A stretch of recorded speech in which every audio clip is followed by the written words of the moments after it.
Let me set the stage for you. Thursday morning, mid-April, that rare kind of day when the sun remembers it still exists and the coffee tastes like it was brewed by angels with a side hustle and barista work. I had a bounce in my step because I was planning something beautiful. A surprise vacation for our family, me, my wife Claire, and our daughter Ellie. Italy. The Amalfi Coast. Gelato, cobblestones, sunsets that could make a grown man write poetry. The works. Claire thought we were going to the lake again. Same lake, same rental cabin, same rusty grill. She didn't know I'd been quietly socking away money, trading freelance gigs like baseball cards, and emailing travel agents in hushed tones from the office bathroom. I wanted to give her something new, something she'd never forget. She wouldn't forget it, all right. That morning, I was in the closet, digging through the file cabinet we kept under the coats, searching for Ellie's expired passport. I needed it to get an expedited one. That's when I found it. An envelope. 2 tickets to Venice. The right destination, but not the right names. The first one said Claire Whitmore.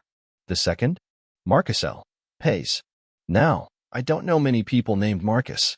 In fact, the only Marcus I knew was the guy who fixed our furnace 2 winters ago, the same guy Claire swore she couldn't stand because he reeked of Axe body spray and ego. Apparently, he also reeked of round-trip airfare and extramarital romance. I stood there for a solid 2 minutes, the envelope trembling in my hands, my heart trying to do somersaults in my chest.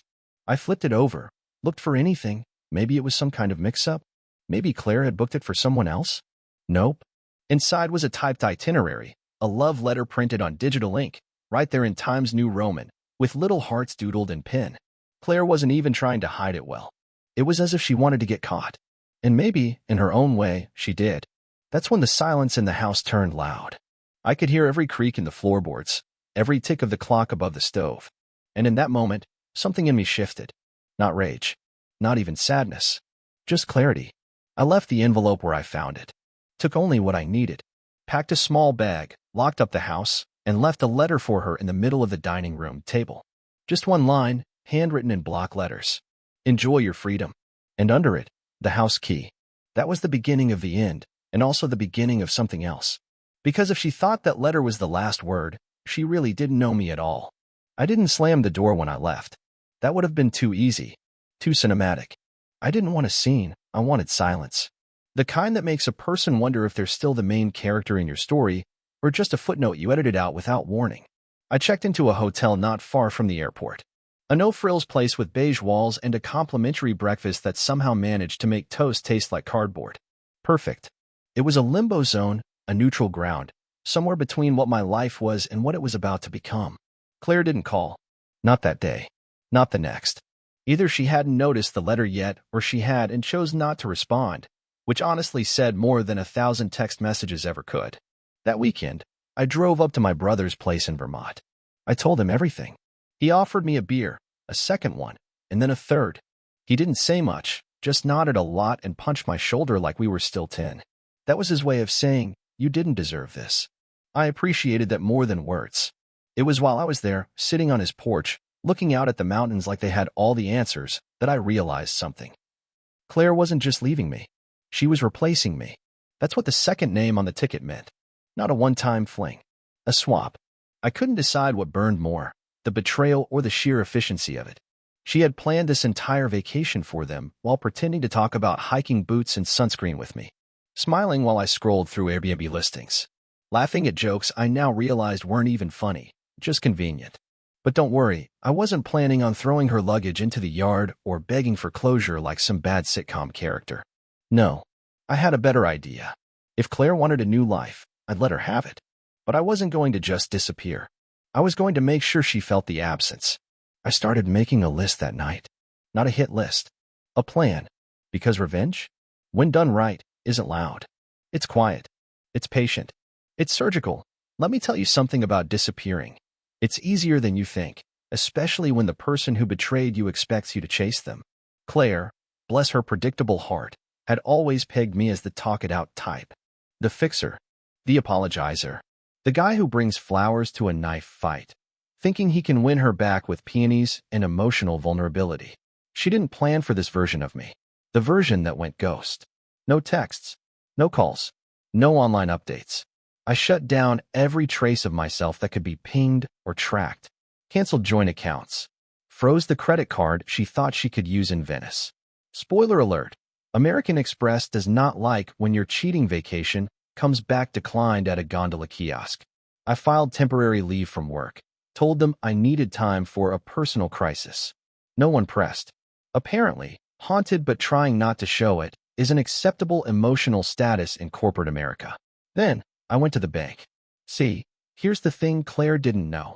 I'd been managing the finances for our household since before she learned how to calculate APR.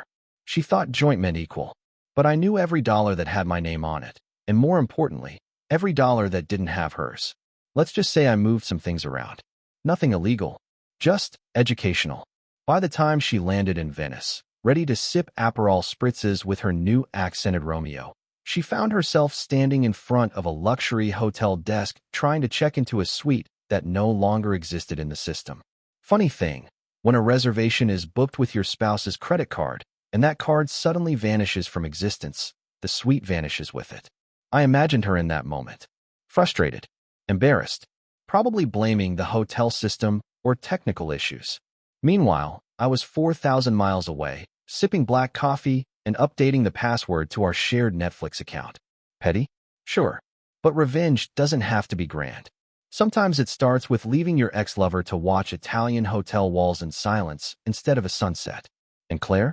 She was just getting started on the consequences of her freedom. They say home is where the heart is. But in Claire's case, it was now just where the echo lived. She returned from Italy, sun-kissed, no doubt, and likely irritated that no concierge had bowed at her feet, and stepped into a house that looked exactly the same at first. Same couch, same rugs, same fake plant in the corner she always swore she'd replace with a real one. But something was off. Not missing exactly. Just absent. The photos? Gone. The ones of us at the beach, at Christmas, the frame with Ellie's macaroni art in it, all removed. The walls were blank, like the house had decided it, too. Wanted to forget who'd lived there. She found the note on the counter. Not the first one. Enjoy your freedom. That was old news now. This one was new. A single sheet of paper folded clean and centered like I was trying out for minimalism's Olympic team. Don't worry. I didn't take much. Just the things that meant something to me. Turns out that wasn't a very heavy load. Claire called. Of course she did. She called 5 times in a row. Then she texted. The first 3 were dramatic. The 4th was practical. Where did you move my passport? And the 5th was cold. We need to talk. This is childish. Childish. No. A Lego tower built by a 6-year-old is childish. This was architectural vengeance, baby. By the time Claire realized what was happening, it was already done. I'd been laying the groundwork for weeks. See, after I found those tickets, I didn't just vanish, I got organized. Divorce paperwork? Filed. My lawyer? Ruthless. The kind of woman who could make a courtroom bench look like a throne and your soul feel like it owes her rent. But I didn't stop there. I switched the utilities into her name. Every last one. Internet, water, electricity, trash pickup. Welcome to independence, Claire. Hope you like budgeting for garbage collection. I took the car that was in my name. The one she never drove, but liked to claim when she wanted to impress someone at brunch. The other one, the fun car, as she called it, the leased BMW that screamed midlife reinvention, was left for her. But guess who forgot to renew the tags? Not my problem anymore. But the real cherry on the Freedom Sundae came from the mortgage. Because while the house was technically ours, it was mostly mine. My name on the loan. My money in the down payment. Her contribution? Throw pillows and complaints about the backyard's lack of zen. I gave her the house. All of it. With a twist. See, Claire didn't realize that for the last 2 years, I'd been overpaying the mortgage. Not by a little, by a lot. Enough to build up equity faster than she could say Marcus is different. But here's the kicker. I used that overpayment as leverage to negotiate a quiet deal. I'd walk away if I got my cut in cash. She got the house. I got the bank. She got the freedom. I got the final word. But don't worry, I didn't just disappear into the mist like some melancholy protagonist in a French film. I moved into a condo downtown. It's not big, but it's mine. No more passive-aggressive "do we need all these books" comments. No more arguments about thermostat settings or the wrong way to fold towels. And Ellie? She stays with me on weekends. It was the one non-negotiable clause. Claire fought it, said her schedule was more consistent that my apartment didn't have a child-friendly ambience, whatever that means. The judge sided with me. Claire's surprise trip abroad didn't do her any favors in family court, especially once the date on the tickets was compared with the one on our original travel plans. Judges have a funny way of disliking deceit when it comes with first-class boarding passes. So now, Friday night rolls around, and Ellie's knocking on my door with a suitcase and a big grin. We make pancakes on Saturdays, and I let her put chocolate chips in the batter, something Claire always called excessive. We go to museums, watch terrible movies, build lopsided forts out of couch cushions. She's 9. She knows something went wrong. But she also knows Dad didn't go anywhere. And that matters. Claire, meanwhile, is learning what freedom actually feels like.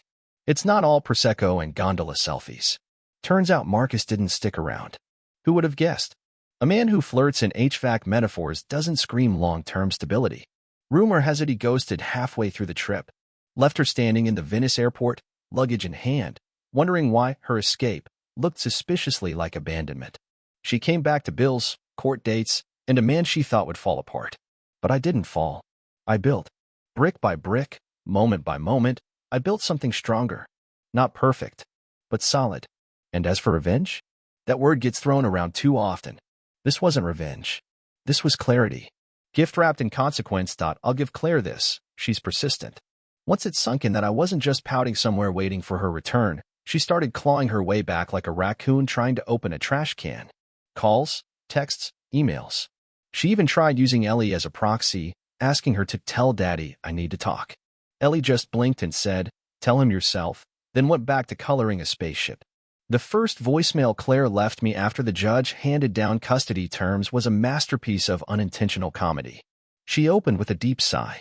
The kind that says, "I've done some reflection and also Googled how to sound sincere without meaning it. Hey, it's me. I just wanted to say I understand now. I was going through a lot. We both were. I think we lost track of each other." Oh, we lost track of each other?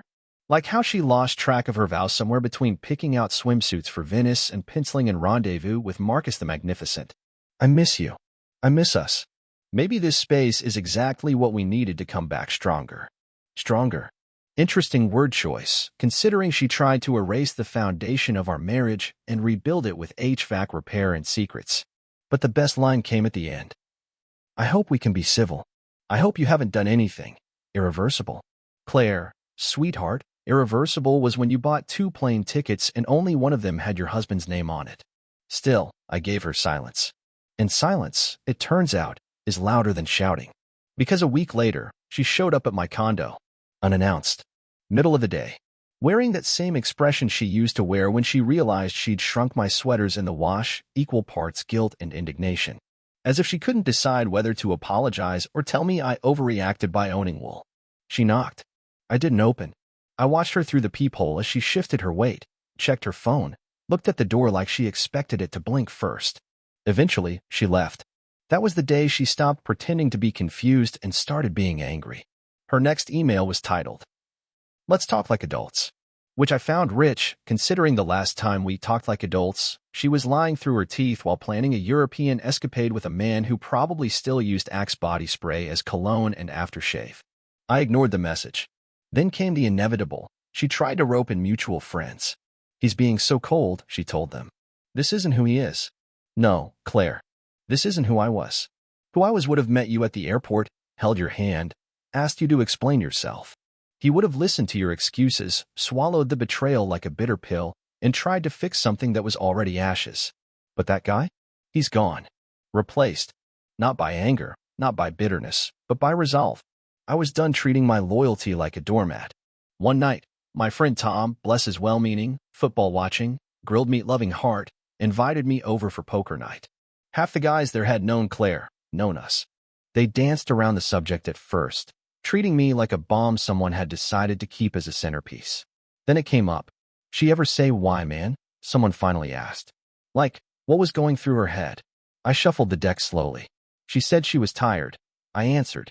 Tired of being married to someone predictable. A beat of silence. Then laughter. Loud, sharp, almost startled. Tom leaned back and said, "Buddy, you're the guy who once made a spreadsheet for your daughter's birthday party. Predictable isn't a flaw. It's the reason that house ran at all." Exactly. See, Claire confused stability with stagnation. Thought excitement meant secrecy. That passion needed detours. She never realized that true strength isn't found in the sizzle of new beginnings. It's in showing up, every day, for the people who matter. And now, she had none of that. Because slowly, methodically, I erased my presence from her world. Changed my number. Redirected mail. Removed my name from every subscription, every bill, every shadow she might chase. She wasn't just living alone. She was haunted by someone who refused to be her ghost. The final step came 2 weeks later. I mailed her a copy of the finalized divorce decree, neatly folded, with a small note clipped to the front. It said, "This is irreversible. Don't worry, I double-checked." That was it. No apology. No insult. No last jab. Because the real power isn't in screaming at the wreckage. It's in walking away without flinching. These days, I sleep better. My place is quiet. My daughter laughs more. We plant flowers on the weekend and name them ridiculous things like Sir Petalton 3. Claire, from what I hear, is still adjusting. Freedom, as it turns out, comes with a price tag. And when you lie to get it, sometimes the cost is everything you never knew you'd miss. Freedom. That elusive word Claire tossed around like it was confetti and not a consequence. She told her friends she felt liberated, like she'd finally unshackled herself from the predictable rhythm of our life. But liberation, it turns out, doesn't pay utility bills, doesn't fix leaky pipes, doesn't help you figure out where the home Wi-Fi password went. She called the bank when her mortgage auto payment bounced. Apparently, Claire didn't realize I'd stopped direct depositing into our joint account the minute she became a travel agent for infidelity. She tried calling me again. This time her voicemail said, "Can we just talk? You don't have to be cruel." Cruel? Cruel was planning an affair while I was planning a surprise trip for our family. Cruel was checking in for a vacation you didn't earn while the man who loved you was budgeting to buy you a necklace you pointed at 6 months ago and forgot about. But me? I wasn't being cruel. I was being efficient. Now let's talk about the supporting actor in this little melodrama, Marcus L. Hayes. HVAC Casanova. The side character who mistook screen time for significance. After Venice went south, and by south, I mean he left her at the airport, Marcus had the audacity to call me. He got my number from Claire, apparently under the impression that men like me could be reasoned with. He started with, "Look, man," always a great opener when trying to justify treachery. He launched into some speech about how he never meant to get between us, how he caught feelings, and how Claire felt stuck. I let him talk for about 2 minutes. Then I said, "You ever fix a furnace again, Marcus, make sure it isn't mine." Click. That was it. But revenge? Yeah, I had a plan for him. To that I told you earlier, this wasn't about tantrums. It was about surgical precision. So I waited. And then I sparked it. See, Marcus's small HVAC company was barely getting by. What Claire didn't know is that I'd already looked into it. Months ago, back when I suspected something was off. Turns out he wasn't just morally bankrupt. He was financially teetering too. So I invested. Not directly. I used a friend. We became his biggest client for a commercial contract. Then, once Marcus hired 2 more techs and took out a short-term loan, we canceled the deal. Legally, contractually, strategically. Marcus lost his new staff, his old clients got nervous, and his credit score probably needed CPR. Claire had backed the wrong horse. And now, the glue factory was calling. Months passed. Claire filed appeals. Her lawyer argued for more custody, more assets, more sympathy. But courts don't care about Instagram captions that say, "Finding myself." They care about timelines, bank records, flight receipts. They care when a woman buys 2 tickets to Italy days before a family vacation she pretended to forget. They care that the man she left was the only one who stayed calm. I walked out of the courtroom that day not just with my dignity intact, but with my daughter's future secured. Claire? She walked out with a parenting plan and a half-empty bank account. No dramatic music played. No slow-motion goodbye. Just a door that closed. And didn't open again. A year to the day after she left for Venice, Claire received one final envelope from me. Inside was a single photo. Her, Marcus, and a bellboy in the background, taken the moment she checked into that hotel overseas. Below it, a handwritten note. Some people find freedom. Some people find out who they really are. Thanks for helping me find both. R. No signature. No threats.